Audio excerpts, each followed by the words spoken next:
Et bien salut à tous les amis, j'espère que vous allez bien. Aujourd'hui on se retrouve les gars pour le débrief de l'Olympique Lyonnais face à l'Extag 3 les gars. Ça a été un match avec beaucoup de buts, beaucoup d'enjeux surtout on va dire. Alors je sais que c'est que la troisième journée, enfin la deuxième journée pour nous les Lyonnais, mais avec beaucoup d'enjeux parce que je vous rappelle que Lyon a un match de retard. Mais bref, Lyon s'est imposé sur le terrain du Groupama Stadium à domicile contre l'Extag 3 avec un total de 4 buts à 1, avec les buteurs Lacazette, Tagliafico, on reviendra plus tard sur ce joueur, il faut qu'on en parle absolument. Avec les buts, le doublé de Matheus Tété et un but par Xavier Chavalra sur penalty. Alors les gars, on va commencer tout simplement avec la composition de Lyon et tout simplement dans les buts, Ryu qui a été pas beaucoup félicité, pas beaucoup sollicité pardon, mais qui a fait un excellent match. Avec une défense avec tout simplement Gusto, Loukeba, Mendes et Tagliafico. Un milieu de terrain à 3 avec Le Penant, Paqueta et Tolisso. Un milieu incroyable, un milieu légendaire, minimum sur FIFA, c'est légendaire. Et une attaque de feu avec Matheus Tété, Alexandre Lacazette, le général Lacazette, pardon, et Karl Toko Ekambi. Et du coup, les gars, on va parler de la première mi-temps. Lyon, pendant une demi-heure, a tout simplement marché sur 3 avec un total de 70% de possession. Alors, de tête, je crois que c'était ça. Mais je crois que c'était un peu plus 71 et quelques, c'était marqué sur la télé. Et du coup, les gars, et bah, début de match, on va ouvrir le score à la troisième minute de jeu. Mendes lance en profondeur Lacazette, c'est contré par Salmier, c'est récupéré par Rami, Rami qui veut la remettre à son gardien, il rate sa passe, c'est récupéré par Lacazette qui frappe à contre-pied, il prend Gauthier Gallon, et on ouvre le score pépère, troisième minute de jeu. Et là les gars, malheureusement, en fin de seconde mi-temps, tu sens que Lyon, ils ont tout donné, ils commencent à baisser le niveau, c'est normal, t'as trop forcé dans la première mi-temps, tu baisses de régime. Et du coup, bah, qui sait forcément qui va revenir 3, ils vont revenir à la 39e minute avec un penalty concédé par Tagliafico. Alors je vous laisse pas les, je vous mets pas les messages, mais il a été tellement critiqué, que ça soit sur Twitter, que ça soit sur Internet, que ça soit sur tout. Mais on en reviendra plus tard. Bref, il concède le penalty. Donc du coup, ça fait un partout à la mi-temps, les gars. Donc Lyon a dominé, croqué, mangé, avalé, tout ce que vous voulez. 3, on les a broyés et eux ils reviennent comme ça sur un contre. Bah, après les gars c'est Lyon, hein, forcément la défense elle reste toujours mal gérée. Bref, ils vont revenir les gars. Et ensuite c'est la mi-temps. Bref, 45 minutes, mi-temps, on reprend, pas de changement. Pas de changement du tout. Donc je trouvais ça un peu bizarre, mais je me suis dit vas-y ok, ça marche, on continue, tu vois. Bref. Et là les gars, qu'est-ce qui se passe? 46e minute. Euh, je sais même plus comment l'action elle vient. Bref, un centre de Gusto. C'est dévié par Toko Ekambi. Ça revient sur. Non, c'est dévié par Paqueta. Ça revient sur Tagliafico. Et Tagliafico qui marque, les gars. Donc il récupère son erreur, tu vois. Il concède un penalty. Et juste derrière, il te claque un but, les gars. Donc voilà. Bref, Lyon revient dans le match. Ensuite, là, on va enchaîner, les gars. 3 minutes plus tard.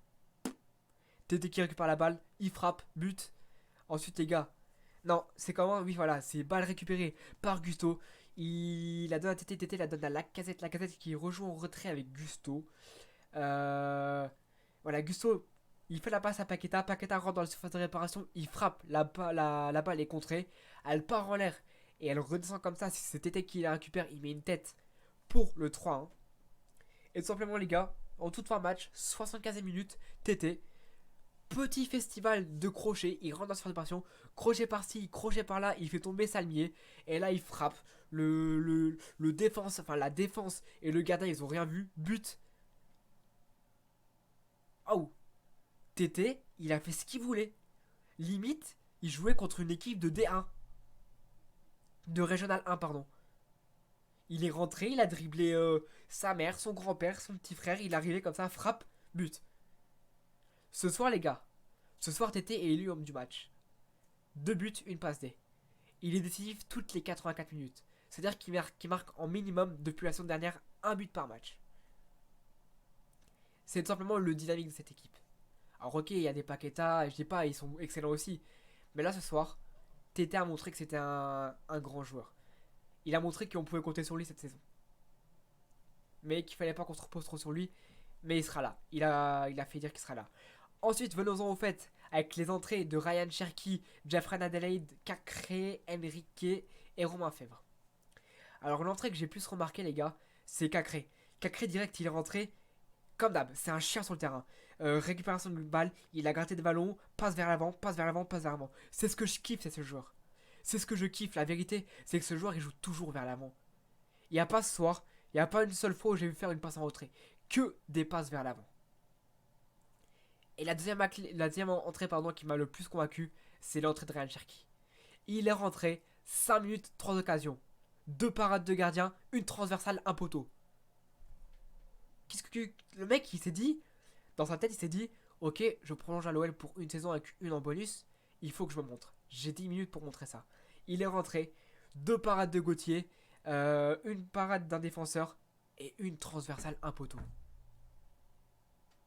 Il a montré qu'il est là, il a montré qu'il en veut cette saison les gars, et croyez-moi que des matchs cette saison il va en jouer titulaire. Hein. Parce que là ce qu'il a montré ce soir, ok je connais les rageux. Oui tu sais, Rock il a que joué contre 3, blablabla, je m'en bats les couilles. Ce soir il a dribblé un père de famille les gars. Et pas qu'un. Il a dribblé minimum 3 pères de famille avant de faire des enroulés. Ce soir Cherki était chaud, il a dit j'ai 5 minutes, faut que je montre ce que je vaux. Il a montré ce qu'il valait.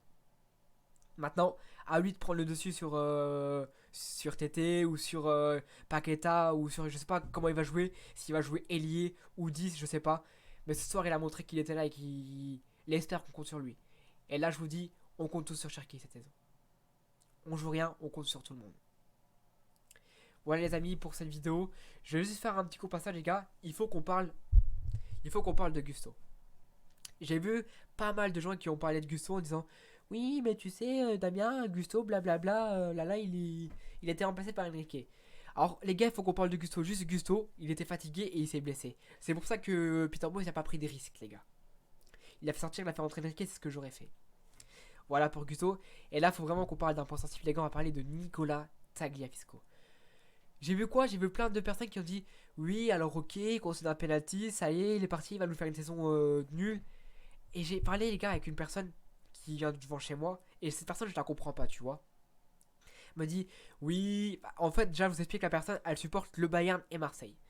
Elle me dit, oui, tu sais, à Rock, voilà, vous avez recruté Nicolas Tagliafico, mais vous aurez pas dû, parce que, tu sais, il a concédé un penalty contre l'Argentine à la Coupe du Monde 2018, voilà, il fait gaffe sur gaffe. Ah oui, il fait gaffe sur gaffe, les gars, c'est vrai. Ouais, il concède un penalty pendant la Coupe du Monde. Et la Coupe du Monde, il a été irréprochable, à part le penalty qu'il concède. Et là, ce soir, il a été irréprochable. Il concède certes un penalty, et encore, le pied de Tagliafico et avant le pied de Baldé. On n'en reparlera pas. Bref, le penalty, il a à revoir. Mais bref, il concède un penalty. Et après, il se sépare de son erreur, les gars, parce que s'il n'était pas là, le but, on le marque pas ce soir. S'il n'est pas là, s'il se place pas là, les gars, on le marque pas le but ce soir. Et on sait très bien, vous et moi, vous le savez comme moi, que tout simplement Nicolas Tagliafico, c'est un excellent finisseur. Et ok, vous pouvez me dire, je suis tout à fait d'accord avec vous. Emerson, il est meilleur que Tagliafico, ok. Mais ce qu'il faut vous dire, les gars, c'est que de base, Tagliafico, c'est pas un défenseur gauche, c'est un piston, les gars. Retenez bien ça, un piston. C'est-à-dire que Tagliafico, il est plus amené à jouer il est plus amené à faire des montées pour aider les attaquants que défendre. Emerson et Tagliafico, tu peux pas les comparer. Parce que, ok, tu pourras me dire, Emerson il est plus fort que Tagliafico, ok. Mais il faut se dire que de base, les gars, Nicolas Tagliafico, c'est un piston. Ce n'est pas un défenseur gauche. Quand il jouait à l'Ajax, les gars, il était souvent amené à aller vers le haut. Là où Emerson, il montait pas vers le haut. Bref, voilà, les gars, je referme cette parenthèse de Nicolas Tagliafico qui a fait, pour moi, un bon match ce soir. Qui a créé un retour excellent. Cherki, waouh, incroyable. Paqueta, le penant, mais waouh, c'est une dinguerie ce mec. Le penant, le général Lacazette, TT, c'est l'homme fort du début de saison. Voilà. Toko Ekambi qui a tenté des petits trucs, mais qui est pas à son meilleur niveau. Toko, tu nous as montré que tu pouvais faire mieux la saison dernière. Alors reviens à ton meilleur niveau. On aime bien quand tu vas jouer en AV1, que tu rentres dans cette préparation, que tu claques des enroulés. Ça, on aime bien, il faut que tu le refasses. Voilà. Ryu, j'ai rien à dire, t'as fait de bons arrêts. Dommage que t'encaisses ce penalty. En plus, t'es parti du bon côté. Bien joué à toi. Gusto, vous savez ce que je pense de lui, il a été incroyable. Mendes, qui a pas fait un mauvais match. Il est même meilleur là en défenseur central qu'en tant que MDC. Loukeba, c'est un crack. Voilà, vous savez que je pensais toute l'équipe. L'équipe a été géniale ce soir. Ils se sont juste relâchés les 15 dernières minutes de la première mi-temps. C'est ce qui nous a coûté cher. Mais sinon, voilà, on a gagné 4-1. On est deuxième à l'heure actuelle, les gars. Ça fait plaisir. Deuxième. Mais toujours avec un match de retard qui se jouera début septembre ou mi-septembre. Mais du coup, voilà, pour l'instant, on est deuxième. Et j'espère qu'à la fin du championnat, j'espère que l'on sera minimum deuxième ou premier. Peut-être essayer de chipper la place au PSG, les gars. C'est pas parce qu'ils gagnent 5-0 contre 5-1 pardon contre Clermont et qu'ils gagnent 5-2 contre Montpellier que l'OL doit pas être là. Les gars, l'OL joue pas de Coupe d'Europe cette saison. L'OL doit en profiter un max. Voilà, maintenant vous savez ce que j'en pensais, les gars. Je vais vous laisser. Merci à vous d'avoir regardé ma vidéo. C'était Rock et nous on se dit à la prochaine pour une prochaine vidéo, un prochain live. Allez, ciao ciao les gars, c'était Rock. Ciao.